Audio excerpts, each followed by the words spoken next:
ladies and gentlemen, boys and girls, never ever pull the fire alarm for fun.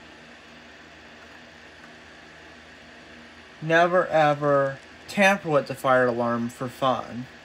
Never ever adjust the candela, the volume, or the tone on the fire alarm.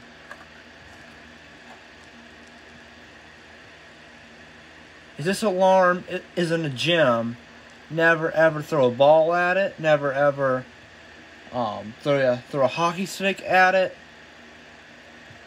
Don't tamper with the fire alarm inside of a gym, such as throwing a basketball at it. If this alarm was outside or something, and there's a water spigot like in proximity of the alarm, never ever dump water on a weatherproof fire alarm, because it will make the alarm not work and it won't protect nobody outside.